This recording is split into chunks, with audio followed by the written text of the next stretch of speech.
Okay, thank you. সাউন্ডটা কি ভালো শোনা যাচ্ছে নাকি বেশি জোর হচ্ছে বা কম হচ্ছে? ও, আচ্ছা, থ্যাংক ইউ।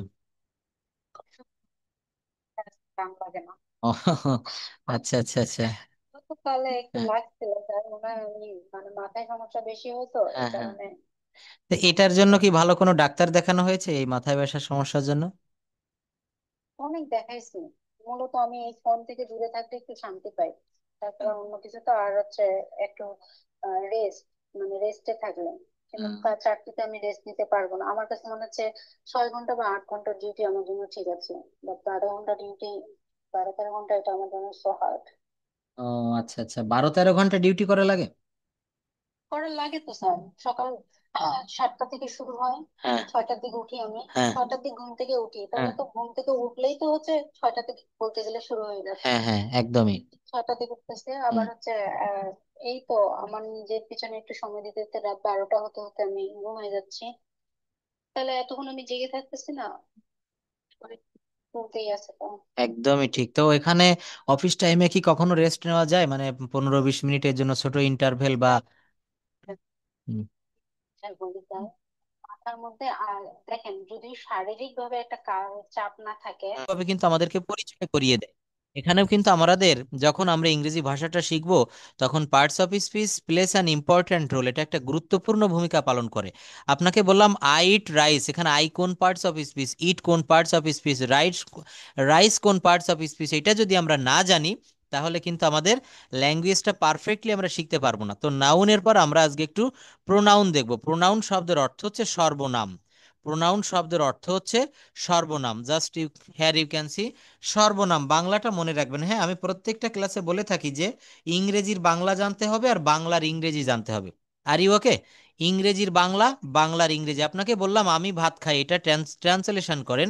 এটা বলার শিখতে হবে যে আইট রাইস। আবার আমি যদি বলি আইট রাইস, এই বাক্যটার বাংলা কি হবে, তখন আপনাকে বলা শিখতে হবে যে আমি ভাত খাই। অর্থাৎ আপনাকে একটা রিডিং দেখবেন, মাঝে মাঝে আমি আপনাকে রিডিং পড়তে দেই। এই রিডিংটা কেন দেই আমি, এখানে কিছু আপনাকে যাচাই বাছাই করি কিভাবে, যে আপনি কতটা রিডিং পড়তে পারছেন। এখানে একটা প্যাসেজ পড়তে দিয়েছিলাম গত একটা ক্লাসে, যে এটা ছিল হচ্ছে reading news paper, importance of reading news paper. তো এই যে importance of reading news paper, সংবাদপত্র পড়ার প্রয়োজনীয়তা। তো এইটা দেখেন, একটা প্যাসেজ পড়তে দিয়েছে, এখন একটা সেন্টেন্স আপনি পড়লেন, একটা বাক্য ছিল ওখানে যে newspaper is called the storehouse of knowledge, একটা বাক্য আপনি পড়েছিলেন, newspaper is called the storehouse of knowledge. এই বাক্যটার বাংলা কি হবে, এটা যদি আপনি পারেন তাহলে কিন্তু আপনার রিডিং স্কিলটা ডেভেলপ হলো। ইংরেজিতে 4টা স্কিলের কথা বলেছিলাম, মনে রাখবেন একটু। Reading skill, writing skill, listening skill and speaking skill. তো এর ভিতরে সব থেকে বেশি গুরুত্বপূর্ণ হচ্ছে writing skill and speaking skill, অর্থাৎ ইংরেজি নির্ভুলভাবে লেখা শিখতে হবে এবং ইংরেজি নির্ভুলভাবে বলা শিখতে হবে। দেখেন, আপনি হংকং গিয়েছেন, অনেক স্টুডেন্ট কানাডা থেকে আমার কাছে ক্লাস করে, অনেক আমেরিকা, পৃথিবীর প্রায় এই মুহূর্তে আমার কাছে 15টা দেশের ছেলেমেয়েরা পড়ছে। তো একটা বিষয় আমি লক্ষ্য করেছি, সেটা হচ্ছে এই ভাষার গুরুত্ব বা প্রয়োজনীয়তা এই গ্লোবালাইজেশনের যুগে অনেক বিশাল, অনেক অনেক মানুষ এখনো যারা বাংলাদেশ থেকে বহির্বিশ্বে যাচ্ছে প্রতিনিয়ত। বাংলাদেশ থেকে এই তথ্যটা আপনি হয়তো জেনে থাকবেন, 1 কোটি লোক প্রবাসী, 1 কোটি। বাংলাদেশে 20 কোটি লোক, 18 কোটি, এর ভিতরে 1 কোটি লোক পৃথিবীর বিভিন্ন দেশে থাকে। আপনি যেমন হংকংয়ে রয়েছেন, কেউ জাপানে, কেউ চায়নায়। তো এখন এই গ্লোবালাইজেশনের যুগে আমি এটা পড়াই, তো আমি খুব ভালোভাবে বুঝতে পারি।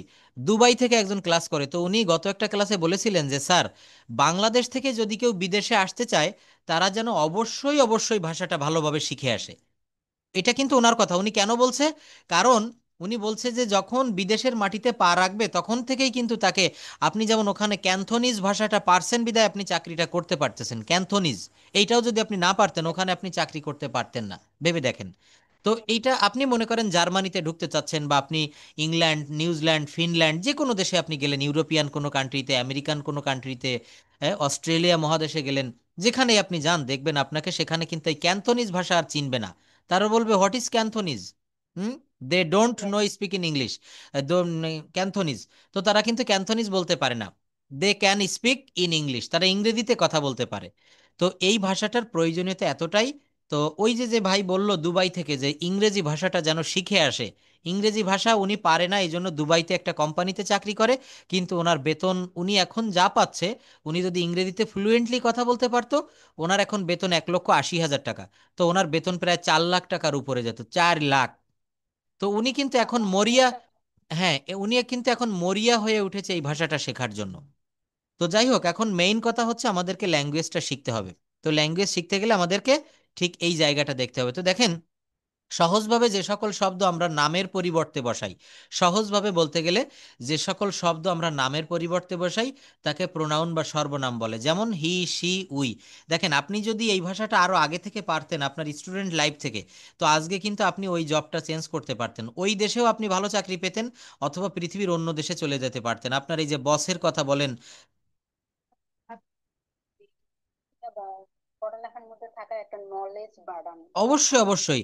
একটা দেখেন, একটা ভাষা, ইংরেজি ভাষা শেখা ঢাকা শহরে একটা জমি কেনা সমান কথা। কারণ কেউ যদি ফ্লুয়েন্টলি ইংরেজি বলতে পারে, দেখবেন ইউটিউবে অনেক নামি দামি টিচাররা রয়েছে, তাদের মাসে ইনকাম, তারা দেশে বসে, আপনি বিশ্বাস করবেন কিনা, দেশে বসে তারা মাসে 10 লক্ষ টাকা ইনকাম করছে, আর এর বেশিও আছে। দেশে বসে তারা কিন্তু 10 লক্ষ টাকা, আমাদের কাছে যেটা স্বপ্নের মতো, একজন মানুষের সারা জীবনেও 10 লাখ টাকা ইনকাম করতে পারি না আমরা, আর তারা মাসে ইনকাম করছে 10 লাখ টাকা। How is it possible? It has been possible by learning English. হ্যাঁ, মাসে মোটামুটি প্রায় 1,50,000। কার? আপনার? না, অতটা থাকে না, এটা সোহাগ স্যারের থাকে, আমার থাকে এমনি, আমার 3টা 4টা ব্যাচ থাকে, আর সোহাগ স্যারের বেশি থাকে। আর এমনি কোনো কোনো ব্যাচে স্টুডেন্ট বেশি থাকে, সেসব ব্যাচগুলোতে একটু ইয়ে আসে, হিসাবটা জাস্ট ওইরকম নাই। কিন্তু অনেক স্যার আছে ইউটিউবে, দেখবেন তারা অনেক স্টুডেন্ট ভর্তি করায়, তারা ওইভাবে পার্সোনাল পড়াতে পারে না, তারা হচ্ছে ব্যাচে পড়ায়। আপনি বুঝলেন কি না বুঝলেন, ইট ডাজেন্ট ম্যাটার। আচ্ছা, তো দেখেন এখানে ব্যাপারটা হচ্ছে যে এই যে ল্যাঙ্গুয়েজ শিখলে আমি আপনাকে পড়াচ্ছি কিভাবে, আমি ইংলিশ কিছুটা জানি, আমি পড়াতে পারছি, আমি যদি ল্যাঙ্গুয়েজটা না জানতাম আমি পড়াতে পারতাম না। তো এখানে যে কোনো ভাষা, বিশেষ করে ইংরেজি ভাষাটা শেখা একটা সম্পদ অর্জন করা, একই কথা। বলা হচ্ছে যে সকল শব্দ আমরা নামের পরিবর্তে বসাই তাকেই প্রোনাউন বা সর্বনাম বলে, যেমন হি, সি, ইট। যেমন আমি একটা উদাহরণ দিয়েছিলাম গতকাল, আমি যদি বলি রনি ভালো ছেলে, রনি নিয়মিত স্কুলে যায়, রনি ভালো ফুটবল খেলে, রনির হাতের লেখা ভালো, রনি ভালো, রনি দ্রুত দৌড়াইতে পারে, এই দেখেন বারবার রনি বললে একটু শ্রুতি কটু হয়, এটা শুনতে ভালো লাগে না। আমি বারবার যখন রনি বলছি, এটা কিন্তু ভালো লাগছে না। কিন্তু আমি যদি বলি একবার মাত্র রনি বলবো, রনি ভালো ছেলে, সে নিয়মিত স্কুলে যায়, তার হাতের লেখা ভালো, সে ভালো গান গায়, সে ভালো দৌড়াইতে পারে, সে ভালো ছবি আঁকতে পারে, এই যে রনি এর পরিবর্তে হি ব্যবহার করেছি, এই হিটা হচ্ছে এখানে প্রোনাউন। আগে হচ্ছে আপনাকে 8 প্রকার পার্টস অফ স্পিচ, 8 প্রকার পার্টস অফ স্পিচের সংজ্ঞা, এবং 8 প্রকার পার্টস অফ স্পিচ কেমন এদের চেহারাটা চিনতে হবে, এরপর আপনাকে ভিতরে প্রবেশ করতে হবে। এই যে প্রোনাউন বলছি, পার্টস অফ স্পিচ 8 প্রকার, আবার এই প্রোনাউনের ভিতরে ভাগ আছে, যেমন গতকালকে নাউনের ভিতরে দেখিয়েছিলাম proper noun, common noun, collective noun, abstract noun, তাই না? আর এই প্রোনাউনের ভিতরেও, এই প্রোনাউনটাও কিন্তু আবার 8 প্রকার। পার্টস অফ স্পিচ যেমন 8 প্রকার, প্রোনাউন কিন্তু আবার 8 প্রকার: personal pronoun, demonstrative pronoun, interrogative pronoun, relative pronoun. হ্যাঁ, তো এইগুলো আমরা আগে দেখব না। আগে আমরা প্রাথমিকভাবে জানি যে যে সকল শব্দ আমরা নামের পরিবর্তে বসাই তাকে প্রোনাউন বা সর্বনাম বলে। মনে রাখবেন, প্রোনাউনের বাংলা হচ্ছে সর্বনাম, প্রোনাউনের বাংলাটা কি হবে? সর্বনাম। যেমন হি, সি, উই ইত্যাদি। আচ্ছা, করিম ইজ এ গুড বয়, এখানে করিম একটি নাউন। তারপর বলা হচ্ছে হি গোজ টু স্কুল এভরিডে, এখানে করিম আর ব্যবহার করিনি, তার পরিবর্তে একটা সাবস্টিটিউটিং ওয়ার্ড ব্যবহার করেছি, হি। পরিবর্তিত শব্দ, করিমের পরিবর্তে হি ব্যবহার করেছি, he goes to school every day, এই হিটা হচ্ছে এখানে pronoun. We should take care of our children, we should take care of our children, এখানে উইটা হচ্ছে, ঠিক আছে। বলা হচ্ছে উপরের উদাহরণগুলোতে করিম নামক একটি ছেলের সম্পর্কে বলা হয়েছে, প্রথমবার তার নাম করিম হিসাবে ব্যবহার করা হয়েছে, পরবর্তীতে যতবার তার নাম আসবে ততবার তার নামের পরিবর্তে প্রোনাউন হি ব্যবহার করা হবে। প্রোনাউন কি ব্যবহার করা হবে? হি ব্যবহার করা হবে। চিলড্রেন। আর এই বাংলাটা কি হচ্ছে? উই শুড টেক পরিষ্কার। কেয়ার, আমাদের যত্ন নেওয়া উচিত অফ আওয়ার চিলড্রেন, অর্থাৎ আমাদের উচিত বা আমাদের, হ্যাঁ হ্যাঁ, যত্ন নেওয়া অর্থে আমাদের উচিত আমাদের ছেলে মেয়েদের যত্ন নেওয়া, বা আমাদের ছেলে মেয়েদের, আপনার এটা প্রয়োজন হয় এই বাক্যটা, তাই না? এইটা প্রয়োজন হয় এটা নয়, আসলে আমি এখানে ভার্বটা কিন্তু খুঁজতেছি, তারপর শুড এটা মডাল ভার্বে, ওই এটা। এখানে শুড মানে উচিত, হ্যাঁ, এটা আপনি যদি ভার্ব হিসাবে ধরেন এটা হচ্ছে মডাল ভার্ব। হুম। এখানে টেক হুম, কেয়ার, এই টেক কেয়ার এটাই হচ্ছে মূল ভার্ব, টেক কেয়ারটা এখানে মূল ভার্ব, অর্থাৎ টেক কেয়ার মানে হচ্ছে যত্ন নেওয়া। টেক কেয়ার শব্দের অর্থ হচ্ছে যত্ন নেওয়া, we should take care of our children. উপরের উদাহরণগুলোতে হুম, করিম নামক একটি ছেলের সম্পর্কে, যাই হোক। তো এইটা হচ্ছে এখানে প্রোনাউন, প্রোনাউন শব্দের অর্থ হচ্ছে সর্বনাম। আমি আজকে এই সংজ্ঞাগুলা ডেফিনেশনগুলো একটু দেখাই। নাউন মানে কি বলেছিলাম, noun is a naming word, অর্থাৎ নাউনটা হচ্ছে একটা নামবাচক শব্দ। A noun is a naming word, অর্থাৎ নাউন বলতে কিন্তু নাম বোঝায়। সহজভাবে ইয়েস। যে সকল শব্দ আমরা নামের পরিবর্তে বসাই তাকে প্রোনাউন বলে। এরপর আমরা একটু দেখি অ্যাজেকটিভ। অ্যাজেকটিভ মানে হচ্ছে নাম বিশেষণ। অ্যাজেকটিভ শব্দের অর্থ হচ্ছে নাম বিশেষণ। দেখেন, যে সকল শব্দ দ্বারা কোনো নাউন বা প্রোনাউনের দোষ, গুণ, অবস্থা, সংখ্যা, পরিমাণ ইত্যাদি বোঝায়। আমি আরেকটু ভেঙে বলি, কোনো নাউন বা প্রোনাউন, যেমন রনি হচ্ছে একটা নাউন, এখানে একটা ছেলের নাম হচ্ছে রনি। তো আমি যদি বলি রনি একজন ভালো ছেলে, ইংরেজি হবে Rony is a good boy. এখানে রনির একটা গুণ প্রকাশ করেছে, ছেলেটা কেমন, ভালো। ছেলেটা কেমন, ভালো, রনি ইজ এ গুড বয়।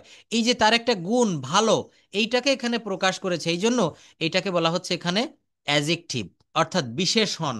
হ্যাঁ, যেমন বলছে যে দেখেন এই যে সংজ্ঞাটা, যে শব্দ দ্বারা নাউন বা প্রোনাউনের, কি বলেছি, যে শব্দ দ্বারা নাউন বা প্রোনাউনের দোষ, গুণ, সংখ্যা, পরিমাণ ইত্যাদি প্রকাশ পায় তাকে অ্যাজেকটিভ বলে।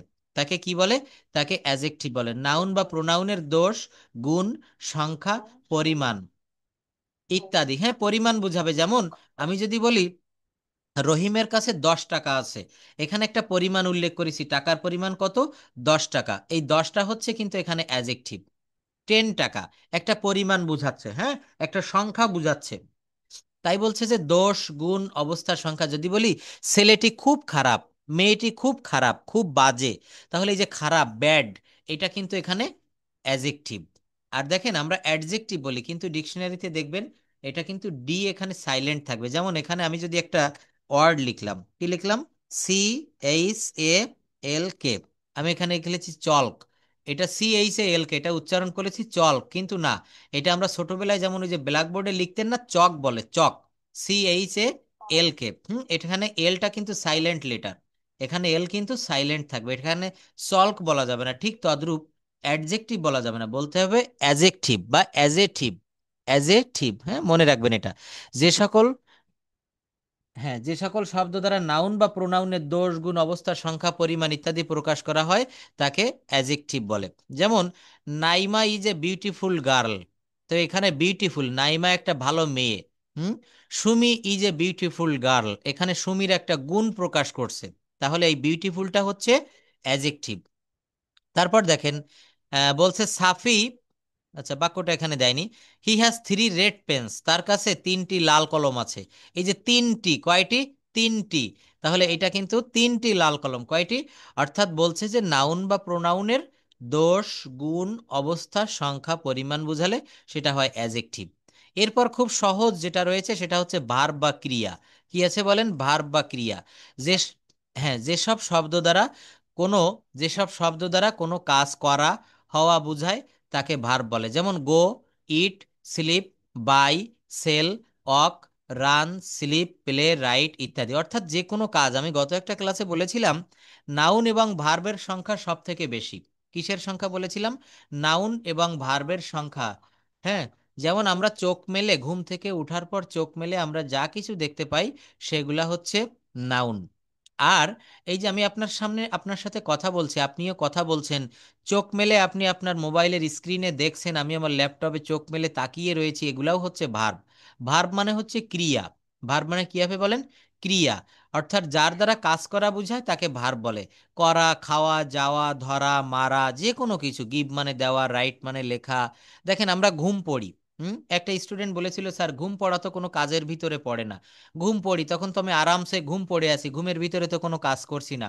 কিন্তু স্লিপ মানে ঘুমানো, ওইটাও একটা ভার্ব। আপনি কাজ করছেন না ঠিক আছে, কিন্তু স্লিপ মানেই হচ্ছে ঘুম পড়া। আর পড়া মানে কি, এটা তো কোনো কাজের ভিতরে পড়ে, ঠিক আছে। একজন হ্যাঁ, একজন আমাকে প্রশ্ন করেছিল স্যার স্লিপ কেমনে ভার্ব হয়, তো এটাও একটা মেইন ভার্ব অবশ্যই। আই অ্যাম স্লিপিং, আমি ঘুমাচ্ছি, স্লিপের পর আইএনজি যুক্ত আছে। অর্থাৎ ঘুমের সময় আমরা কোনো কাজ করি না, কিন্তু এটাও আমাদের ইন্দ্রিয়টা, আমাদের নিঃশ্বাস কিন্তু চলতে থাকে, ঘুম পড়লে যে নিঃশ্বাস বন্ধ হয়ে যায় তা তো না। তাহলে স্লিপ হচ্ছে, এটাও ভার্ব। তো দেখেন যে শব্দ দ্বারা কোনো কাজ করা হওয়া বা যাওয়া ধরা মারা ইত্যাদি বোঝায় তাকে ভার বলে, অর্থাৎ কোনো কিছু করাকেই ভার বলে। যেমন উই প্লে ক্রিকেট, এখানে ভার্ব হচ্ছে প্লে, ভার্ব কি হবে? প্লে। হুম। মোটামুটি কি বুঝতে পারতেছেন, ধারণাটা পাচ্ছেন যে অ্যাডজেক্টিভ কেমন? কালকে যেটা পড়াইতেন নাউনটা, হ্যাঁ হ্যাঁ। এটা তো তো নাউনটা আমি একদম ডিটেইলস পড়িয়ে দিয়েছিলাম, কিন্তু এখন আজকে আমি শুধু জাস্ট এদের সংজ্ঞাগুলো দিচ্ছি, এরপর আমি পরবর্তীতে ভিতরে প্রবেশ করব।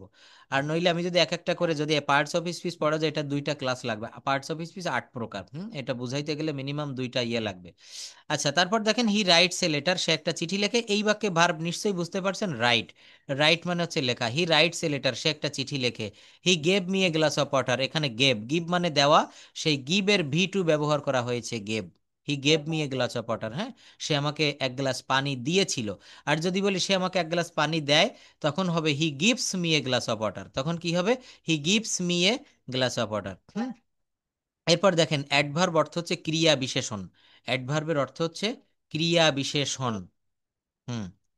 আচ্ছা, অ্যাডভার্ব শব্দের অর্থ হচ্ছে ক্রিয়া বিশেষণ। যে সকল শব্দ, দেখেন এই ভার্ব পড়িয়েছি, ভার্বের অর্থ ক্রিয়া, আর অ্যাডভার্বের অর্থ হচ্ছে ক্রিয়া বিশেষণ। অ্যাডভার্বের অর্থ হচ্ছে ক্রিয়া বিশেষণ।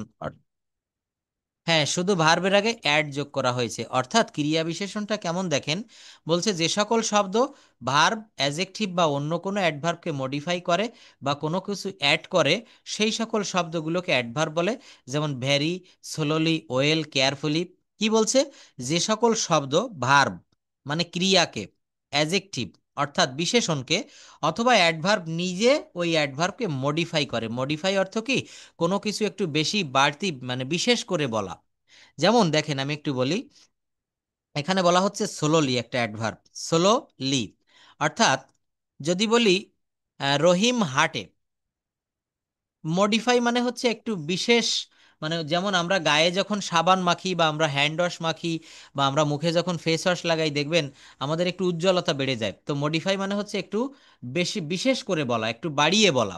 যেমন দেখেন এখানে, হ্যাঁ, মানে সাবান লাগালে যেমন আমাদের গায়ের উজ্জ্বলতা বেড়ে যায়, এখানেও ঠিক তেমন বলছে যে রহিম হাঁটে। তো এখানে রহিম হচ্ছে সাবজেক্ট আর হাঁটা হচ্ছে ভার্ব। বা রহিম যদি এখানে আমি নাউন ধরি, আর হাঁটা বা অক্স, রহিম হাঁটে, এই হাঁটাটা হচ্ছে এখানে ভার্ব। এখানে নাউন আছে আর একটা ভার্ব আছে, অথবা সাবজেক্ট আর ভার্ব। রহিম হাঁটে। কিন্তু আমি যদি বলি রহিম ধীরে হাঁটে, রহিম কিভাবে হাঁটে? রহিম ধীরে হাঁটে। দেখেন, খুব ভালো করে খেয়াল করবেন, রহিম কিভাবে হাঁটে? রহিম ধীরে হাঁটে। এই যে ধীরে মানে হাঁটাটাকে একটু বেশি বাড়িয়ে বললাম, যে রহিম খুব ধীরে ধীরে হাঁটে, সে খুব ধীরে ভাত খায়। হ্যাঁ, তারপরে যেমন যদি বলি কেয়ারফুলি, আমি বললাম, আপনাকে বললাম কাজটি করেন, এইটুক বললে এখানে কাজটি আপনি করেন। কিন্তু আমি যদি বলি কাজটি খুব সতর্কতার সাথে করেন, এই যে কেয়ারফুলি, তাহলে কাজটি কিভাবে করতে বলেছি? সতর্কতার সাথে। এই সতর্কতার সাথে কেয়ারফুলি, এইটাই হচ্ছে এখানে অ্যাডভার্ব। অর্থাৎ যে সকল ভার্ব, যে সকল শব্দ ভার্বকে মডিফাই করে মানে একটু বেশি বাড়িয়ে বলবে, অথবা অ্যাজেক্টিভকে অথবা অ্যাডভার্বকে, সেই সকল শব্দগুলোকে অ্যাডভার্ব বলবে। হুম। আচ্ছা, যেমন বলা হচ্ছে হি ওয়াক্স স্লোলি, এই যে বাক্যটা দেখেন, সে খুব ধীরে হাঁটে। তাহলে ওয়াক্স স্লোলি, সে ধীরে হাঁটে। কেমন ভাবে হাঁটে? তার হাঁটাটাকে, ভার্বটাকে একটু মডিফাই করেছে, সে ধীরে ধীরে হাঁটে। হুম। তাহলে এই সোলোলিটা হচ্ছে এখানে অ্যাডভার্ব। আমরা এটা ভিতরে দেখবো, অ্যাডভার্বের ভিতরে আবার কাইন্ডস রয়েছে, বিভিন্ন প্রকারভেদ আছে। এমপিটি, ম্যানার, প্লেস, টাইম, কোনটা কিভাবে হচ্ছে এটা দেখবো, তবে অ্যাডভার্বের ধারণাটা জাস্ট আমরা একটু নিলাম। অ্যাডভার্বের পর আমরা দেখবো প্রেপোজিশন। গত একটা ক্লাস নিয়েছিলাম আমি প্রেপোজিশনের উপরে। এর বাংলা অর্থ হচ্ছে পদান্বয়ী অব্যয়। প্রেপোজিশনের অর্থ হচ্ছে পদান্বয়ী অব্যয়। বাংলায় প্রি শব্দের অর্থ হচ্ছে পূর্বে, আর পজিশন শব্দের অর্থ হচ্ছে অবস্থান। তাই খুব সহজেই বোঝা যায়, যে সব শব্দ নাউন বা প্রোনাউনের পূর্বে অবস্থান করে বাক্যের অন্যান্য অংশের সাথে ওই নাউন বা প্রোনাউনের সম্পর্ক স্থাপন করে, তাকে প্রেপোজিশন বলে। কি বললাম? বাংলায় প্রি শব্দের অর্থ হচ্ছে পূর্বে, আর পজিশন শব্দের অর্থ হচ্ছে অবস্থান। তাই সহজে বোঝা যায় যে যেসব শব্দ, দেখেন ভালো করে সংজ্ঞাটা মনে রাখবেন, যেসব শব্দ নাউন বা প্রোনাউনের পূর্বে অবস্থান করবে, পূর্বে বসে বাক্যের অন্যান্য ওয়ার্ডের সাথে সম্পর্ক স্থাপন করে, তাকে নাউন বা প্রোনাউন বলে। তাকে কি বলে? নাউন বা প্রোনাউন বলে। যেমন দেখেন, the book is on the table, এখানে প্রেপোজিশন হচ্ছে অন শব্দটা হচ্ছে প্রেপোজিশন। তো এইটাকে আমি যদি বাদ দিয়ে বলি কেমন শোনা যায়? The book is the table. কি বললাম? The book is the table. কিন্তু যখন আমি বললাম the book is on the table, দেখেন এই টেবিলের সাথে দ্য বুকের একটা সম্পর্ক তৈরি করে দিয়েছে। আমি উদাহরণ দিয়েছিলাম না, যে দেখবেন সম্পর্ক ঘটিয়েছে কেমন, পদ্মা সেতু হওয়ার কারণে এখন কিন্তু ঢাকায় যেতে আমাদের সুবিধা হয়েছে।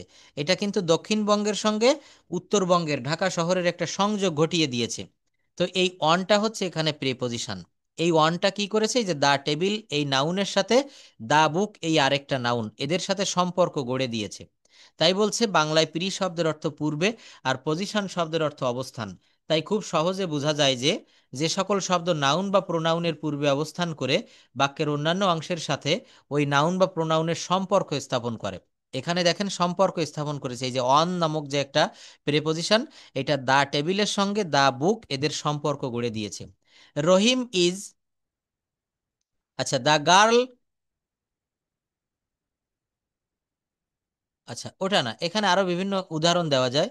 হুম, আচ্ছা আমি ভালো সহজ উদাহরণ দিতে চাচ্ছিলাম। বলা হচ্ছে যেমন হি স্যাট বাই মি, সে আমার পাশে বসেছিল।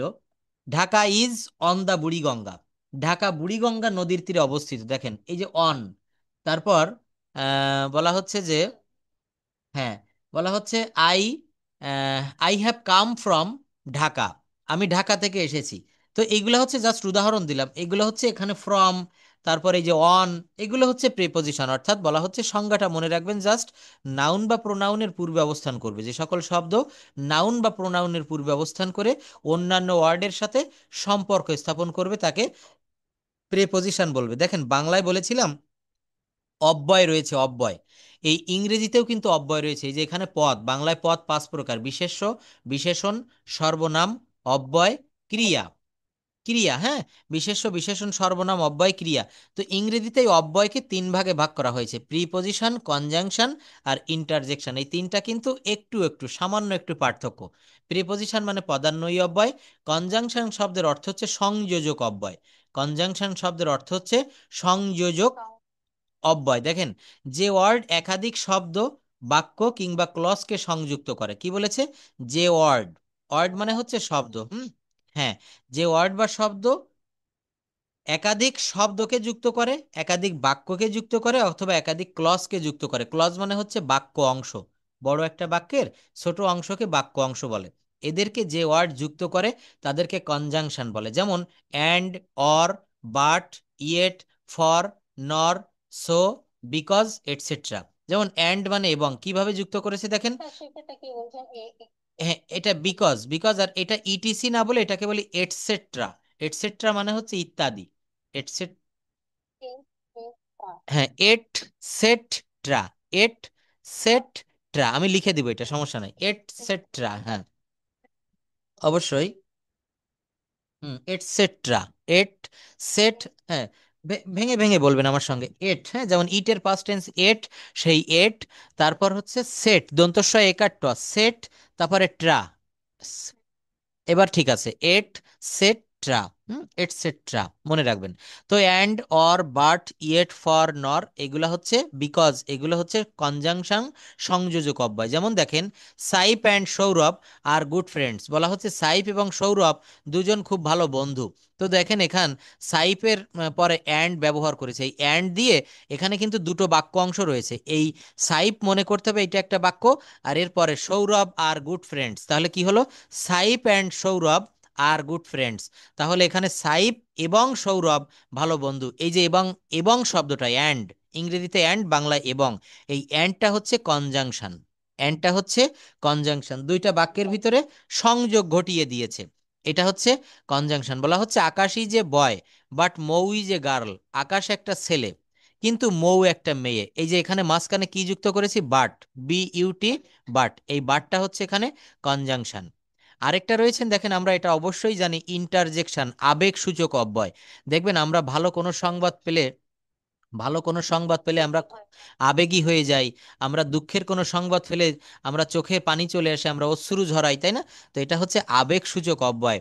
যেমন যদি বলি alas her father is dead, দেখেন অ্যালাসের পরে একটা নোট অফ এক্সক্লামেশন চিহ্ন দিয়েছি, দেখেছেন এই চিহ্নটা কিন্তু আমরা অনেকেই চিনি, এটাকে বলে alas, note of exclamation, alas, হ্যাঁ, আবেগের ক্ষেত্রে এটা ব্যবহার করে। আরেকটা রয়েছে নোট অফ ইন্টারোগেশন, প্রশ্নবোধক চিহ্ন, হ্যাঁ।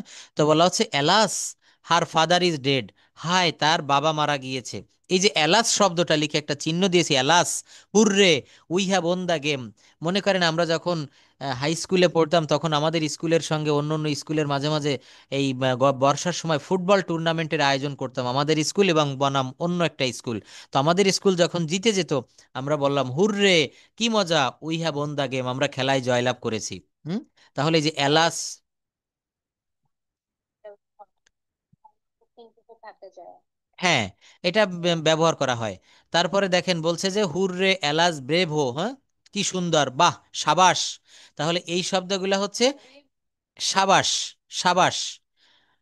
হুম। আর ওফ, ওফ মানে হচ্ছে ওফ, যেমন আমরা কোনো ভুল করে বসলে আমরা বলি ওফ, মানে সরি বুঝাই কিছুটা একটা। হ্যাঁ, উফ বলি, এটাও বলি। তো বলা হচ্ছে এটা একটা আবেগ প্রকাশ করি। হুম। তো এই ইন্টারজেকশনটা কি বলছে, হঠাৎ মনের আবেগ কিংবা অনুভূতির কোনো পরিবর্তন প্রকাশ বোঝায়, তখন এই শব্দগুলো আমরা ব্যবহার করি, অর্থাৎ আবেগ সূচক অব্যয়। আরেকটা হচ্ছে কনজাংশন, সংযোজক অব্যয়, অ্যান্ড, বাট, অর। আরেকটা হচ্ছে প্রেপোজিশন, পদান্বয়ী অব্যয়, পদ, অন্বয়, অন্বয় মানে হচ্ছে সম্পর্ক, আর পদ মানে তো পদ। হুম, পদ মানে হচ্ছে কোনো ওয়ার্ড বা কোনো সেন্টেন্স এর পূর্বে বসে অন্বয় ঘটাবে, সম্পর্ক স্থাপন করবে কিসের সঙ্গে, নাউন বা প্রোনাউনের সাথে অন্যান্য ওয়ার্ডের সম্পর্ক স্থাপন করবে। এটাকে বলা হচ্ছে প্রেপোজিশন। পদান্বয়ী অব্যয়, কনজাংশন সংযোজক অব্যয়, আর ইন্টারজেকশন অর্থ হচ্ছে আবেগ সূচক অব্যয়। ইন্টারজেকশন শব্দের অর্থ হচ্ছে আবেগ সূচক, সূচক অব্যয়।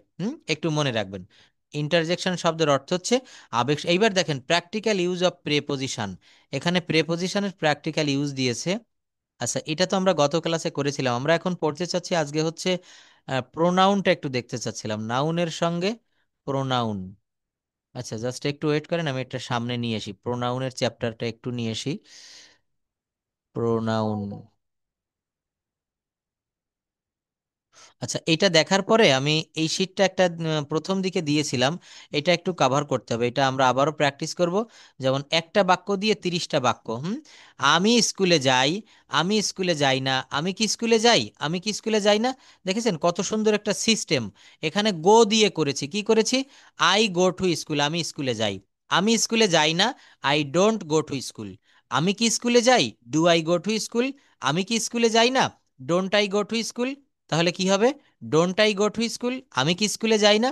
একটা বিষয় খেয়াল করেন, এখানে প্রথমে অ্যাফার্মেটিভ একটা বাক্য লিখেছি, অর্থাৎ হ্যাঁ বোধক, আই গো টু স্কুল, আমি স্কুলে যাই।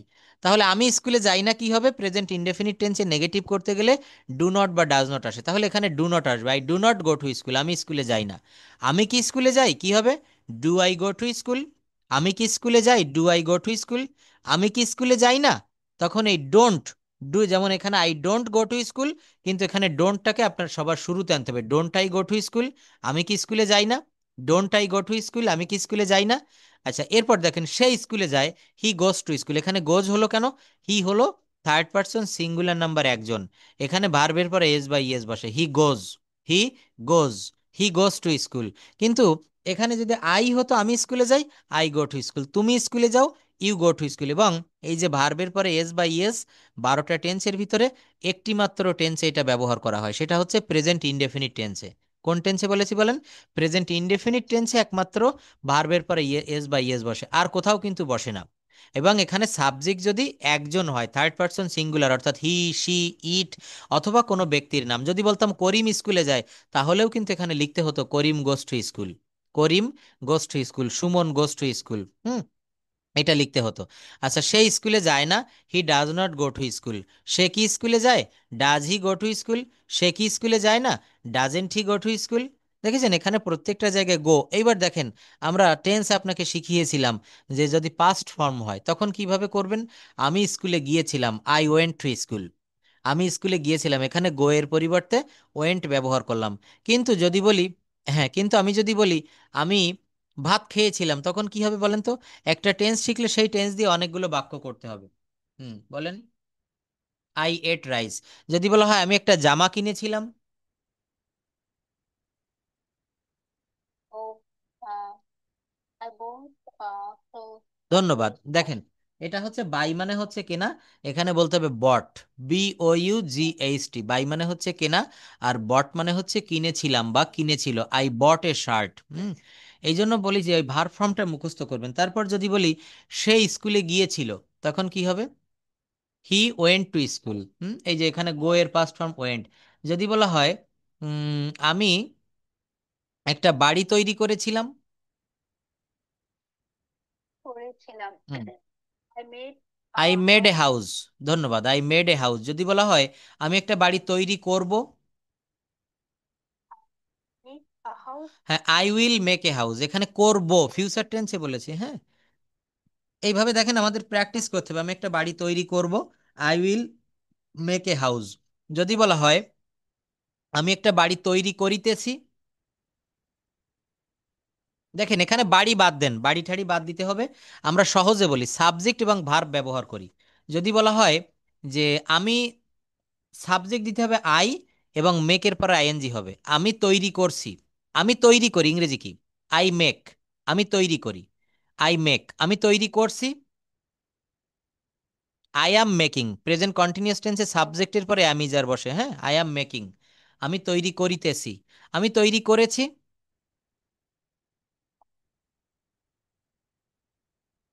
করেছি। প্রেজেন্ট পারফেক্ট টেন্স হলে সাবজেক্টের পরে হ্যাজ বা হ্যাভ বসে, অর্থাৎ আই হ্যাভ মেক এর, হ্যাঁ, মেক মানে তৈরি করা, এর V2 হচ্ছে মেড, এর V3ও মেড। আই হ্যাভ মেড, আমি তৈরি করেছি। এখানে আপনি অবজেক্ট বসাতে পারেন, আমি একটা বাড়ি তৈরি করেছি, I have made a house. আমি একটা গাড়ি তৈরি করেছি, আই হ্যাভ মেড এ কার। আমি একটা জামা তৈরি করেছি, I have made A shirt.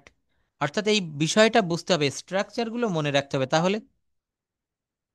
না, করব বললে তখন আপনাকে উইল ব্যবহার করতে হবে। যেমন আমি একটা বাড়ি তৈরি করব, I will make a house, I will make a house. এখানে ফিউচারের কিন্তু ডিরেক্ট কোনো ফর্ম হয় না, ফিউচারের সরাসরি কোনো ফর্ম হয় না। যেমন ইট মানে খাওয়া, আর খেয়েছিলাম বললে এখানে এট হবে, কি হবে? এট হবে। হুম। ইট মানে খাওয়া, আর এট মানে হচ্ছে খেয়েছিলাম। কিন্তু যখন বলবো আমি খাবো, তখন এখানে ফিউচারের এই যে পাস্ট টেন্সে যেমন ডিরেক্ট একটা ফর্ম হয়েছে, ইট মানে খাওয়া, এট মানে খেয়েছিলাম, কিন্তু এখানে ফিউচারের কোনো ডিরেক্ট ফর্ম হয় না। এখানে ওই মূল ভার্বের আগে শ্যাল বা উইল যোগ করে ওই টেন্সটাকে ফিউচার করতে হয়। আমি খাবো, আই উইল ইট। আমি ভাত খাবো, আই উইল ইট রাইস। আমি স্কুলে যাব, I will go to school. আমি বাজারে যাব, I will go to market. Hmm. অর্থাৎ আমরা অনেক ভুল হবে না আপনি। হুম হুম। কিন্তু গ্রামেটিক্যালি যদি আপনার জ্ঞান থাকে, আমি যেভাবে শিখাচ্ছি এগুলো আপনি, এতে দেখেন আমি যেভাবে প্র্যাকটিস করেছি এভাবে 12টা টেন্স আপনি বলেন। এখানে একটা ভার্ব দিচ্ছি, মনে করেন টেক দিয়ে করি। টেক মানে হচ্ছে নেওয়া। যদি বলা হয় আমি একটা কলম নিই, আমি একটা কলম নেই, তখন কি হবে? I take a pen, I take a pen. আচ্ছা, আমি একটা কলম নিচ্ছি, তখন প্রেজেন্ট কন্টিনিউয়াস টেন্স কি হবে? I am taking a pen. বুঝতে পেরেছেন? সাবজেক্টের পরে অ্যামিজার, তারপর মূল ভার্বে। 12টা টেন্সের স্ট্রাকচার, 12টাও সব লাগে না। আমি তো বলেছিলাম যে কথা বলতে গেলে সাত, হ্যাঁ 7টা লাগে। সেই 7টা টেন্স আপনাকে আমি এখনই একটু রেডি করাই। যেমন যদি বলা হয় আমি তো, আমি নিই, আমি একটা কলম নিই, আই টেক এ পেন। হুম। আচ্ছা, যদি বললাম আমি একটা কলম নিচ্ছি, I am taking a pen. আচ্ছা, এই দুইটা চলে গেল। এবার পাস্ট ইনডেফিনিট আর পাস্ট কন্টিনিউয়াস বলেন। আমি একটা কলম নিয়েছিলাম, তখন কি হবে? একটা কলম নিয়েছিলাম। হুম। না, এখানে টেকের পাস্ট ফর্ম দিতে পাই, টু কে পেন। হ্যাঁ, বুঝতে পেরেছেন? টেকের পাস্ট ফর্ম আর কিচ্ছু না, আই এখানে সাবজেক্ট, টেক মানে নেওয়া, টুক মানে নিয়েছিলাম, আই টুক এ পেন, আমি একটা কলম নিয়েছিলাম। আমি একটা কলম নিচ্ছিলাম, পাস্ট কন্টিনিউয়াস টেন্স, তখন কি হবে? হ্যাঁ, আই টেকিং এ পেন, এখানে একটা ওয়াজ দিতে হবে শুধু, I was taking a pen. Sir, উডের ব্যবহারটা আরেকবার আমাকে একটু বুঝা বলবেন? হ্যাঁ, উডের ব্যবহারটা বলবো, কিন্তু এখানে টেন্সের ভিতরে আগে উড আনবো না। হ্যাঁ, উডের ব্যবহারটা একসময় বলবো, উডের ব্যবহারটা অনেক বিশাল। দেখেন এখানে প্রেজেন্ট, প্রেজেন্ট কন্টিনিউয়াস টেন্সে বলেছেন I am taking a pen, আমি একটা কলম নিচ্ছি। আর পাস্ট কন্টিনিউয়াস টেন্সে হবে I was taking a pen. কি হবে বলেন? I was taking a pen. Present continuous টেন্সের সঙ্গে পাস্ট কন্টিনিউয়াস টেন্সের একটা মিল রয়েছে, সেই মিলটা হচ্ছে কি? আমি একটা কলম নিচ্ছি, আমি একটা কলম নিচ্ছিলাম। দেখেন চারটা টেন্স শিখিয়েছি: present indefinite, present continuous, past indefinite, past continuous. তাহলে এইটার ফিউচার ইনডেফিনিট আর ফিউচার কন্টিনিউয়াস বলে ফেলেন। আমি একটা কলম নেব, তখন কি হবে? ফিউচার, হুম। I will, I will take a pen. আমি একটা কলম নেব, তখন হবে I will take a pen. ধন্যবাদ। আমি একটা কলম নিতে থাকবো, এখানে ওই উইলটা থাকবে কিন্তু ওর পরে শুধু একটা বি বসাতে হবে, আই উইল বি। আর মনে রাখবেন, আই মনে রাখবেন যে কোনো কন্টিনিউয়াস টেন্স মানেই মূল ভার্বের পর আইএনজি, তখন কি হবে? I will be taking a pen. Will I will take be taking a pen. বুঝতে পেরেছেন? I will be taking a pen. তাহলে দেখেন এখানে ছয়টা টেন্স আমরা শিখেছি, প্রত্যেকটার ইনডেফিনিট এবং কন্টিনিউয়াস। কিন্তু এখন আমরা দেখব হচ্ছে আরেকটা টেন্স, খুব কাজে লাগে, সেটা হচ্ছে প্রেজেন্ট পারফেক্ট টেন্স। কি বলেছি বলেন? প্রেজেন্ট পারফেক্ট টেন্স, হ্যাঁ। যেমন আমি ভাত খেয়েছি, আমি স্কুলে গিয়েছি, তারা একটা ছবি এঁকেছে, বাবা বাড়ি এসেছে, সে একটা মোবাইল কিনেছে। অর্থাৎ বাংলা ক্রিয়া শেষে ইয়াসি ইয়াসও থাকবে। কাজটি এইমাত্র করা হয়েছে কিন্তু তার ফল এখনো আছে। আমরা ভাত খেয়েছি। ভাত খেয়েছি বললে কখন বোঝায়? আমরা একটু আগে ভাত খেয়েছি। কখন বোঝায় বলেন? আমরা একটু আগে ভাত খেয়েছি। এমনটি বোঝায়। তো কি হবে? এখানে সাবজেক্ট প্লাস ভার্বের পর হ্যাজ বা হ্যাভ বসাতে হবে। সাবজেক্টের পরে ভার্বের পর সরি, হ্যাঁ, সাবজেক্টের পরে হ্যাজ বা হ্যাভ, তারপর ভার্বের ভার্ব 3, এইটা মনে রাখতে হবে। যেমন আমি ভাত খেয়েছি, আই হ্যাভ ইটেন রাইস। আমি ভাত খেয়েছি। আমি স্কুলে গিয়েছি, I have gone to school. I have gone to school, হ্যাঁ, গো ওয়েন্ট গন, আমি স্কুলে গিয়েছি। আমি একটা জামা কিনেছি, I have bought A shirt. বটে শার্ট। এই কথাগুলো আপনি নিজে নিজে বলবেন, হ্যাঁ, যখন আপনি একা থাকবেন এই কথাগুলো বলবেন। আপনি যখন ঘুমাতে যাচ্ছেন তখন আপনি মাত্র 15 মিনিট চেষ্টা করবেন। আপনি যখন ভোরবেলায় ঘুম থেকে উঠে যান তখন 15 মিনিট চেষ্টা করবেন। আপনি যখন অফিসে একটু ফ্রি থাকেন তখন 15 মিনিট চেষ্টা করবেন। 15 মিনিট না হয় 10 মিনিট হোক, 5 মিনিট হোক, আপনার কখনো কোনো মিনিট লাগবে না। কি করতে হবে? সারাদিন চর্চা করবেন, যখনই সময় পাবেন তখন এই কথাগুলো বলবেন। তখন মনে মনে একটু চিন্তা করবেন যে স্যার কালকে শিখিয়েছিল প্রেজেন্ট পারফেক্ট টেন্স, তাহলে প্রেজেন্ট পারফেক্ট টেন্স, এই কিন্তু আপনার পড়াটা শুরু হয়ে গেল মনের ভিতরে। প্রেজেন্ট পারফেক্ট টেন্স কেমন হবে? সাবজেক্ট প্লাস হ্যাজ বা হ্যাভ প্লাস ভার্বের V3 প্লাস অবজেক্ট। তো এর কিছু উদাহরণ মনে রাখবেন। আমি ভাত খেয়েছি, আই হ্যাভ ইটেন রাইস। আমি স্কুলে গিয়েছি, I have gone to school. তারা একটা বাড়ি তৈরি করেছে, they have made a house. অর্থাৎ এইভাবে। আর দেখেন এই শীটটা একটু পড়বেন মাঝে মাঝে। আমি স্কুলে যাব, এটা দেখেন ফিউচার ইনডেফিনিটের একটা ব্যবহার। I will go to school. আমি স্কুলে যাব। আমি স্কুলে যাব না, আই ওন্ট। উইল নটকে শর্ট ফর্মে বলা হয় ওন্ট। উইল নটকে শর্ট ফর্মে বলা হয় won't. I won't go to school. আমি স্কুলে যাব না। পি ফিউ প্রেজেন্ট ইনডিফিনিট আর প্রেজেন্ট কন্টিনিউয়াস এবং প্রেজেন্ট পারফেক্টের আমি কয়েকটা টেন্স বানিয়ে দিব। অবশ্যই আপনি বাংলা তৈরি করে ইংলিশ বলবেন। দেখেন আপনার যদি লেখার মতো পর্যাপ্ত সময় না থাকে, আপনি মুখে বলবেন। হোয়াটসঅ্যাপে দেখবেন ভয়েস রেকর্ড রয়েছে, ওখানে একটা মাইক্রোফোন আঁকানো থাকে, ওইখানে চাপ দিয়ে ধরবেন। এবার আপনি মুখে বলবেন, হ্যাঁ, বলে আমাকে পাঠাবেন, আমি শুনবো। ওখানে কোনো ভুল থাকলে আমি কারেকশন করে দিব। এটা সব থেকে ভালো উপায়। হুম। 6টা থেকে, বাংলাদেশ টাইম 6টা থেকে 8টা পর্যন্ত আমার সময় আছে। যেমন কিংবা 6:30 থেকে 8টা এখন পর্যন্ত মনে আমার করেন সময় হচ্ছে আছে। 9টা, বাংলাদেশ টাইম এখন 8টা 54, 9টা বাজতে গেছে, আমি 9টা 10-এ ক্লাসটা শেষ করব। এবার 9টা মানে হচ্ছে আপনার ওখানে 11টা। তো 11টার সময় আপনি ঘুমাবেন না, আপনি আরো একটু কাজ করবেন, আমার যে এই ল্যাঙ্গুয়েজটার পিছনে 1 ঘন্টা সময় দিবেন। 11টা থেকে 12টা পর্যন্ত আপনি এই ল্যাঙ্গুয়েজটা, এবং সেই সময় আপনি আপনার সকল রকমের হোয়াটসঅ্যাপ মেসেঞ্জার বা যা মানে ফ্রেন্ডদের জন্য যেগুলো যোগাযোগ করার ডিভাইস সব অফ করে রাখবেন, শুধু ল্যাঙ্গুয়েজটা নিয়ে গবেষণা করবেন। এইভাবে 30টা দিন, 30 ঘন্টা সময় দেন ভাষার পিছনে, দেখবেন আপনি অনেকটা ডেভেলপ করতে পারছেন। ঠিক আছে? আমি যে কথাগুলো বলি এগুলো একটু মেনে চলবেন। তার আগেই তো আমি হচ্ছে নাউন নাউনের যে আমাকে proper proper noun, common noun, collective noun, material noun, abstract noun, এটা আমাকে বললে আমি এটা সবগুলাই প্রাথমিকগুলো বলতে পারবো। অবশ্যই অবশ্যই। এবং দেখেন আরেকটা বিষয় বলি, আপনি যেমন বলেছেন যে স্যার আমি এই চাকরিটা ছেড়ে দিয়ে আমি দেশে আসবো, বা আমি হয়তো জার্মানিতে যাব। তো মনের ভিতরে একটা টেন্ডেন্সি রাখতে হবে যে আমি জার্মানিতে যাওয়ার আগে ভাষাটা ভালোভাবে শিখে তারপর যাব। কি বলেছি বুঝতে পারছেন? অর্থাৎ এই জার্মান ভাষা শিখতে বলতেছে যেই কাজে যাব ওখানটা হচ্ছে এটা তো তুমি তাহলে আরেক মানে ঝামেলা, আপনি বাঙালি মানুষ, এখন বলতেছেন ক্যান্থনিজ, আপনি ক্যান্থনিজে বলেন আপনার হংকংয়ে, এখন ইংলিশ শিখাচ্ছি, এরপর যদি আবার জার্মান শিখতে হয়, চারটা ভাষা তো আপনি শিখে পারবেন? ইংলিশটাই তো শিখতে শিখতে। আর জার্মান ভাষাটা আমি দেখেছি অনেকটা কঠিন আছে, ইংরেজি তো মোটামুটি সহজ, এই যে আপনি, আমি বুঝালে আপনি বুঝতে পারতেছেন, কিন্তু এইভাবে তো কোনো টিচার পাবেন না যে আপনাকে মানে বাংলায় ডাবিং করে জার্মান ভাষা শিখিয়ে দেবে। হুম। এটা খুব। তা না। আচ্ছা আচ্ছা আচ্ছা। যাই হোক, তবে আপনি এই ভাষাটার পিছনে একটু সময় দেন। আর বাংলাদেশ টাইম এখন 9টা বাজে আপনার ওখানে, আমি যখন শেষ করবো 11টা বাজবে, আপনি আরও 1 ঘন্টা সময় দিবেন, এই হোমওয়ার্কগুলো করবেন। আমি এই হোমওয়ার্কটা আপনাকে পাঠিয়ে দিচ্ছি, দেখেন এইখান থেকে করবেন, এই যে ট্রান্সলেশন শিট। সে মাছ ধরিতে থাকবে, ফিউচার কন্টিনিউয়াস টেন্স, তারা মাঠে খেলিতে থাকবে, মা কোরআন পড়তে থাকবেন, হ্যাঁ লিলি ইতিহাস পড়তে থাকবে। এটা হুম। তো না, এখান এখানে থেকে আপনি হচ্ছে চেষ্টা করবেন, দেখেন সহজ আছে। সে মাছ ধরিতে থাকবে, তাহলে সে ইংরেজি কি? হি। আচ্ছা, হি। এইটা future he. Continuous tense. Hmm. Future continuous tense, তো ফিউচার কন্টিনিউয়াস টেন্সে কি হয়? ফিউচার কন্টিনিউয়াস টেন্সের গঠন প্রণালী হচ্ছে সাবজেক্টের পরে শ্যাল বি বা উইল বি, তো এখানে সাবজেক্ট কি? হি। তো হি এর পরে দেখেন, আর এখন শ্যাল বি ব্যবহার করার দরকার নেই, মনে রাখবেন সাবজেক্টের পরে উইল বি, দুইটা দিলে আমাদের জন্য একটু কঠিন হয়ে যাবে। সাবজেক্টের পরে হবে হচ্ছে will be. Hmm, he will B.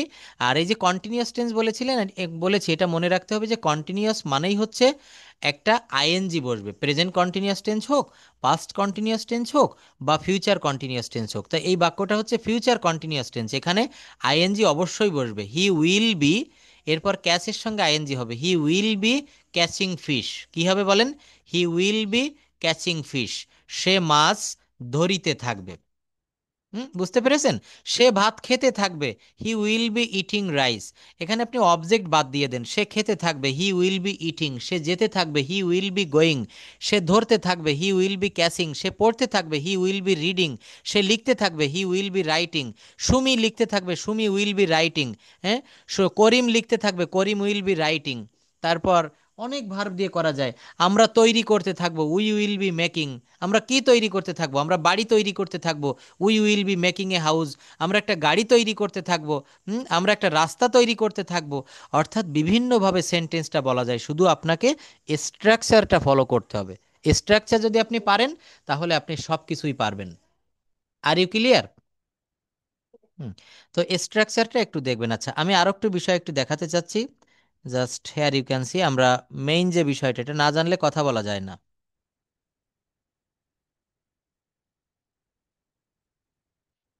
যেমন স্পোকেনের কিছু রুল একটু দেখাই। শুধু গ্রামার তো আমরা শিখতেছি, এগুলো আমাদেরকে প্রয়োজন কথা বলার জন্য।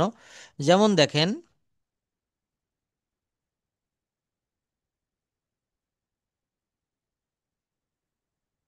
হুম, এটা হচ্ছে ক্যান। ক্যান দিয়ে কিছু বাক্য করা যায়, ক্যান মানে হচ্ছে পারি বা পারা বা পারে। ক্যান মানে হচ্ছে সামর্থ্য। যেমন মনে করেন আমি একটা গান লিখতে পারি, বা আমি একটা গান গাইতে পারি, বা আমি হেঁটে 5 কিলোমিটার দূরে যেতে পারি, এটা কিন্তু আমার শরীরের একটা শক্তি বা সামর্থ্য রয়েছে। এই ক্ষেত্রে এই যোগ্যতা, এই ধরনের যোগ্যতা প্রকাশ করতে ক্যান ব্যবহার করা হয়। দৈনন্দিন জীবনে আমাদেরকে নানা ধরনের কাজ করতে হয়, কাজের প্রসঙ্গ আসলে পারা বা না পারার কথা ওঠে। কেউ কোনো কাজ করতে পারে কি পারে না, এই জাতীয় যোগ্যতাকে বর্ণনা করার জন্য ক্যান ব্যবহার করা হয়। এটি একটি মডাল অক্সিলারি ভার্ব। হুম। সবসময় ভার্বের সিম্পল ফর্ম হয়, I can, you can. Can একটি মডাল ভার্ব, এর সাথে কখনো এস বা ইয়েস যুক্ত হয় না। যেমন দেখেন, বলেছিলাম করিম ভাত খায়, ওখানে ভার্বের পরে এস যুক্ত করেছিলাম, করিম ইটস রাইস, মনে আছে? কিন্তু এখানে কখনো এই ক্যান ভার্বের সাথে কোনো এস বা ইয়েস যোগ হবে না, শুধু ক্যান না, এগুলোকে মডাল ভার্ব বলে। মডাল। হুম। বলা হচ্ছে এর সাথে কখনো এস বা ইয়েস যুক্ত হয় না, এটা বেস ফর্মে থাকে সর্বদা। যেমন আমি এটি করতে পারি, আই ক্যান ডু ইট। সে সাবলীলভাবে ইংরেজি বলতে পারে, she can speak English fluently. She can speak English fluently, সে সাবলীলভাবে ইংরেজি বলতে পারে। আচ্ছা, তারপর দেখেন, আমি বাক্সটি উঠাতে পারি না। I can lift the box, lift মানে উপরে উঠানো। আচ্ছা, সে ইংরেজি বলতে পারে, হি ক্যান স্পিক ইংলিশ। এখানে স্পিক, হি হচ্ছে থার্ড পারসন সিঙ্গুলার নাম্বার একজন, এখানে ক্যানস বা স্পিক্স এটা হবে না, ক্যান ভার্ব দিলে ওর পরে সর্বদা ভার্বটা বেস ফর্মে হয়। আমি ভাত খেতে পারি, আই ক্যান ইট রাইস। সে বাজারে যেতে পারে, he can go to market. এখানে he can goes to market হবে না। যেমন সে বাজারে যায়, এটা প্রেজেন্ট ইনডেফিনিট টেন্সের একটা বাক্য, এবং হি হচ্ছে এখানে একজন থার্ড পারসন, এই জন্য হয়েছে হি গোস টু মার্কেট। এটা কি হবে? হি গোস টু মার্কেট, সে বাজারে যায়। মনে রাখবেন। তাহলে এই যে কথাগুলো আমি বলছি, এই কথাগুলো আমাদেরকে কিভাবে তৈরি করতে হবে? এই ক্যান নামক একটা মডাল ভার্ব দিয়ে করতে হবে। অর্থাৎ যখন আপনার অ্যাবিলিটি থাকবে, সামর্থ্য থাকবে, তখন আপনি ক্যান ব্যবহার করবেন। আচ্ছা, আরও একটা রুল দেখাই, জাস্ট এখানে অনেকগুলো রুল দিয়েছি।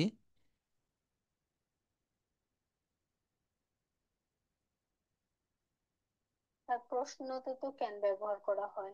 যেমন আহ, তুমি কি খেতে পারো, can you eat, can you go, can you tell me your name, can you do this, um, হ্যাঁ ক্যান ইউ খাম। তো এখানে প্রশ্ন করতে গেলে ক্যান না, উডটা ব্যবহার করলে বেশি ভালো হয়। যে উডের ব্যবহারটা বলছেন, এটা আমি দেখাবো, উডের ব্যবহারটা খুব দারুণ। হুম। হুম। আপনাকে ইংলিশে লিখতে চাচ্ছি স্যার, আপনি আমাকে পিডিএফ শিটটা এবং রেকর্ডটা তাহলে দিয়ে উড ইউ দিতে প্লিজ পারবেন? Give me the PDF sheet. হ্যাঁ, would you please, W O U L D, would. আচ্ছা, জাস্ট ওকে, আমি একটু শিটটা নিয়ে আসি।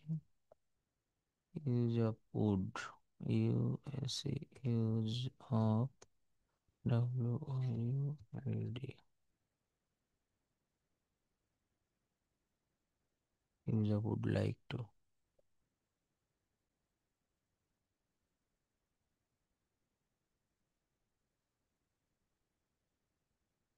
ওকে। বলা হচ্ছে উড হচ্ছে মূলত একটি মডাল অক্সিলারি ভার্ব। সাধারণত এই ভার্বগুলো মনের বিভিন্ন ভাব প্রকাশের জন্য ব্যবহৃত হয়। সে কারণেই এই ভার্বগুলো বাক্যে বিভিন্নভাবে বসে বিভিন্ন ধরনের অর্থ দিয়ে থাকে। সুন্দর একটা কথা বলেছে, এই উড ভার্বটা, এটা একটা বহুরূপী মডাল ভার্ব। এটা কিন্তু বিভিন্ন জায়গায় বিভিন্ন রকমের অর্থ দিয়ে থাকে। এখন আমরা দেখব উড ভার্বের কি কি ব্যবহার হয়, সেইগুলো একটু জানব। পজিবিলিটি অর্থাৎ সম্ভাবনা অর্থে উড ব্যবহার করা হয়, সম্ভাবনা অর্থে। যেমন I would go to Dhaka next month. আপনি বলছেন যে sir, I would come to Bangladesh next month, or August or September. I would go to Dhaka next month, আমি আগামী মাসে ঢাকায় যেতে পারি। এখানে উড মানে কিন্তু সম্ভাবনা।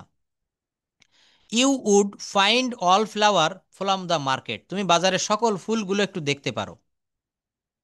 You would get all clear concept from this lesson, তুমি যদি এই লেসনটা পড়ো, তাহলে এখান থেকে তুমি একটা ক্লিয়ার ধারণা পেতে পারো। একটা সম্ভাবনা অর্থে, ইংরেজিতে বলে পজিবিলিটি, তখন আপনি উড ব্যবহার করতে পারবেন। তখন কিসের ব্যবহার হবে? উড। আমি আগেই বলেছি এটা একটা বহুরূপী ভার্ব।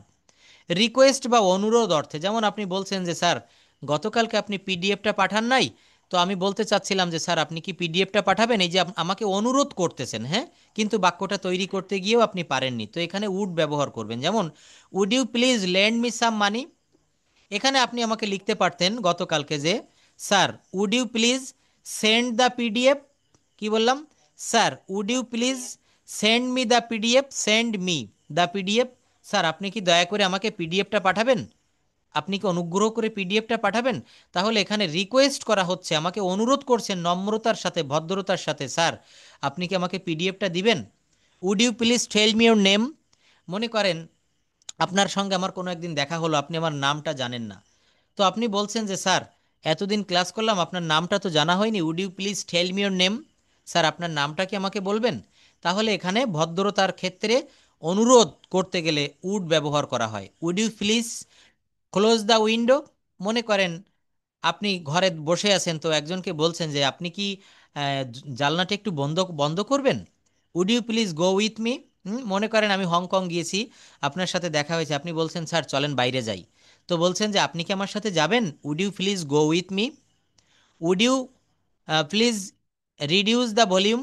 মনে করেন আপনি বই পড়ছেন, আপনার পাশে আপনার ছোট ভাই বা ছোট বোন সে উচ্চস্বরে গান শুনতেছে, তো তাকে আপনি বলছেন যে would you please reduce the volume.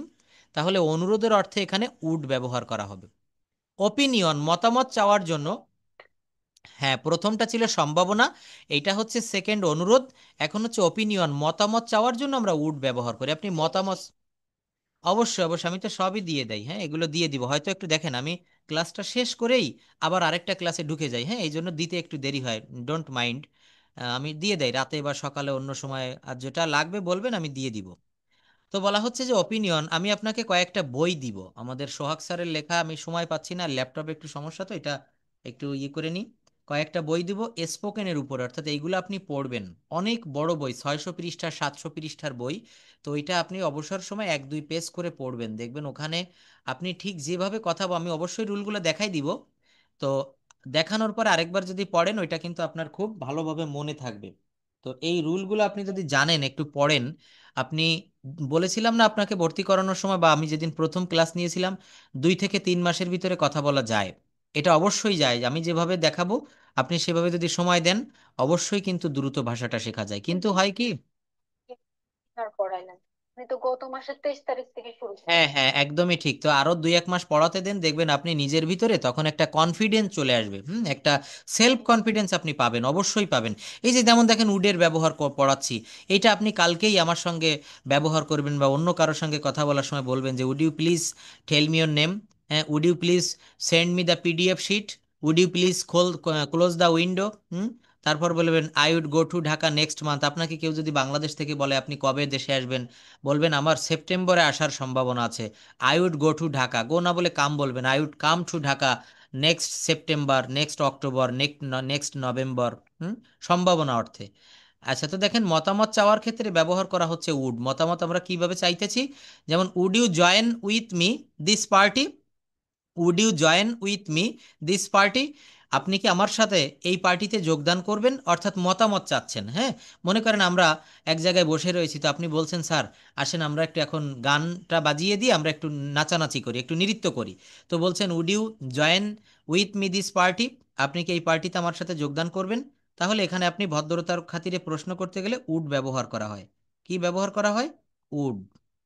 ব্যবহার করা হয় ভদ্রতার ক্ষেত্রে। হ্যাঁ স্যার, এটা আমি কিছুটা বুঝি, এর আগে পড়েছিলাম, এই জন্য আমি আচ্ছা, যাই হোক, একটু clear অনেক বলতে ভালো। পারছি। দেখেন এই শীটটা আমি দিয়ে দিচ্ছি, এখন এটা পড়বেন, আরো একটু দেখাই। লাইক বা অন্ট, ভদ্রতার সাথে কোনো কিছু চাওয়ার জন্য এটা ব্যবহার করা হয়। লাইক বা অন্ট, হ্যাঁ, ভদ্রতার সাথে যখন চাওয়া হয় তখন এটা ব্যবহার করা হয়। I would like to discuss the matter, I would like to discuss the matter. এই যে like to, would like to, would like to অর্থ কি, ভদ্রতার সাথে আপনি কিছু চাচ্ছেন। আপনি বললেন যে স্যার আমি এখন 1 কাপ চা খেতে চাই, I would like to take a cup of coffee বা take a cup of tea. I would like to say something, একটা মিটিং হচ্ছে, সেই মিটিংয়ে আপনি বসে আছেন, তো আপনি আপনার বসকে বলছেন যে sir I would like to say something about this matter, আমি এই ব্যাপারে কিছু বলতে চাই। তখন এই ভদ্রতার সাথে আপনি কিছু মতামত চাচ্ছেন যে আমি কি কিছু বলতে পারি, তখন আপনাকে উড ব্যবহার করতে হবে। আচ্ছা, আরো কোথায় উড ব্যবহার করা হয়, যেমন উড ইউ মাইন্ড প্লাস ভার্বের পর ING plus object, would you mind playing cricket with us, যেমন মাঠে ক্রিকেট খেলা হচ্ছে, তো আমার কিছু বন্ধুরা মাঠের, হ্যাঁ, ভার্ব 4 মানে হচ্ছে কি, ভার্বের কিন্তু আমি 3টা ফর্ম আপনাকে বলেছিলাম, অ্যাকচুয়ালি ভার্বের ফর্ম হয় 5টা।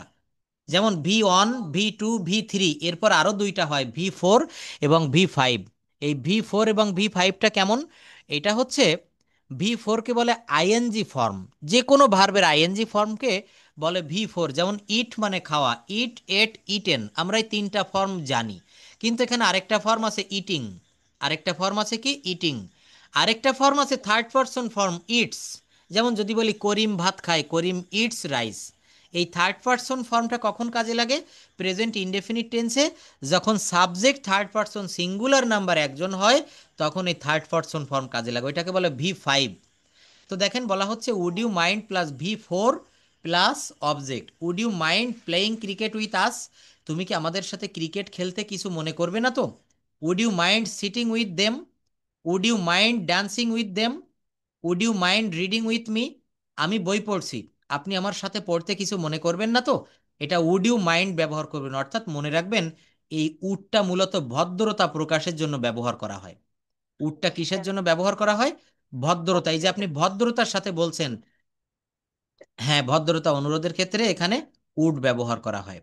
আরো একটা রয়েছে, বলা হচ্ছে যে গিভিং ভ্যালু, কাউকে গুরুত্ব দেওয়ার সময় would you mind plus if plus simple past, এটা হচ্ছে কন্ডিশনাল সেন্টেন্সের একটা ব্যবহার, যখন কন্ডিশনাল করাবো তখন একটু বুঝবেন। তো বাক্যটা কেমন হয়, would you mind if I call you tonight, আপনি আমাকে বলছেন যে স্যার আজ রাতে পড়ানোর পর আপনাকে যদি ফোন দেয়, আপনি কিছু মনে করবেন না তো?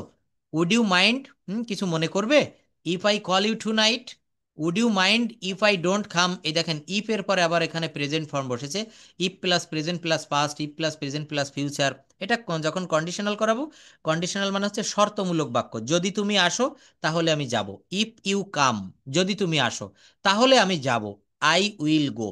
দেখেন, একটা প্রেজেন্ট টেন্স হয়েছে, একটা ক্লজ মানে একটা বাক্য অংশ, একটা পার্ট। যদি তুমি আসো, ইফ ইউ কাম, এটা প্রেজেন্ট টেন্সে হয়েছে। যদি তুমি আমাদের বাড়িতে আসো তাহলে আমি তোমার সাথে যাব। এই যাব পরের অংশটা হয়েছে ফিউচার টেন্স। পরের অংশটা কোন টেন্স হয়েছে? Future tense.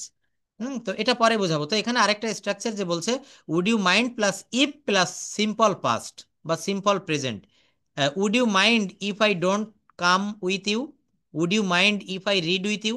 মনে করেন একজন বই পড়ছে, বলছে যে, আপনি বলছেন আমি যদি আপনার সাথে এখানে বসে পড়ি কিছু মনে করবেন কি? Would you mind if I read with you? আমি যদি তোমার সাথে পড়ি তুমি কিছু মনে করবে?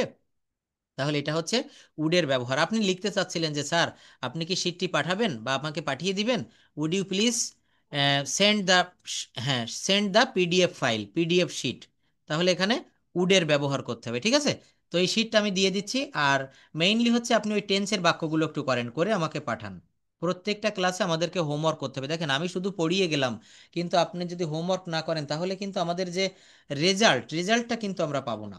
রেজাল্ট কিন্তু আমাদেরকে পেতে হবে। আপনি এতগুলা টাকা দিয়ে আমার কাছে পড়ছেন, তাহলে নিশ্চয়ই এর একটা ফলাফল আপনার অবশ্যই। এক্সামিনেশন নেন তো, হ্যাঁ, পরীক্ষা নেন? হ্যাঁ, অবশ্যই নিবে, সেটা দেরি আছে, আরো পরে নিব। ও শিট আছে আমার, ওইটা আপনাকে দিয়ে দিব। ওখানে শুধু প্রশ্ন আছে। প্রথম পরীক্ষাটা নিব টেন্সের উপরে, হ্যাঁ, যে আপনি কতটা টেন্স পারলেন। এটা আরো 1 সপ্তাহ 2 সপ্তাহ পরে নিব। যখন পরীক্ষা নিব তখন অটোমেটিকলি পরপর নিতে থাকবো। আগে কিছু ক্লাস শিখিয়ে নেই আপনাকে। যেমন এই যে বললাম কন্ডিশনাল, এই কন্ডিশনালের উপরে ক্লাস নিব, কিন্তু এগুলো বুঝতে গেলে আগে এই প্রাথমিক জিনিসগুলো বুঝতে হবে, তারপর আপনি কন্ডিশনাল বা আরো যা যা আছে এগুলো বুঝতে পারবেন অ্যাডভান্স লেভেল।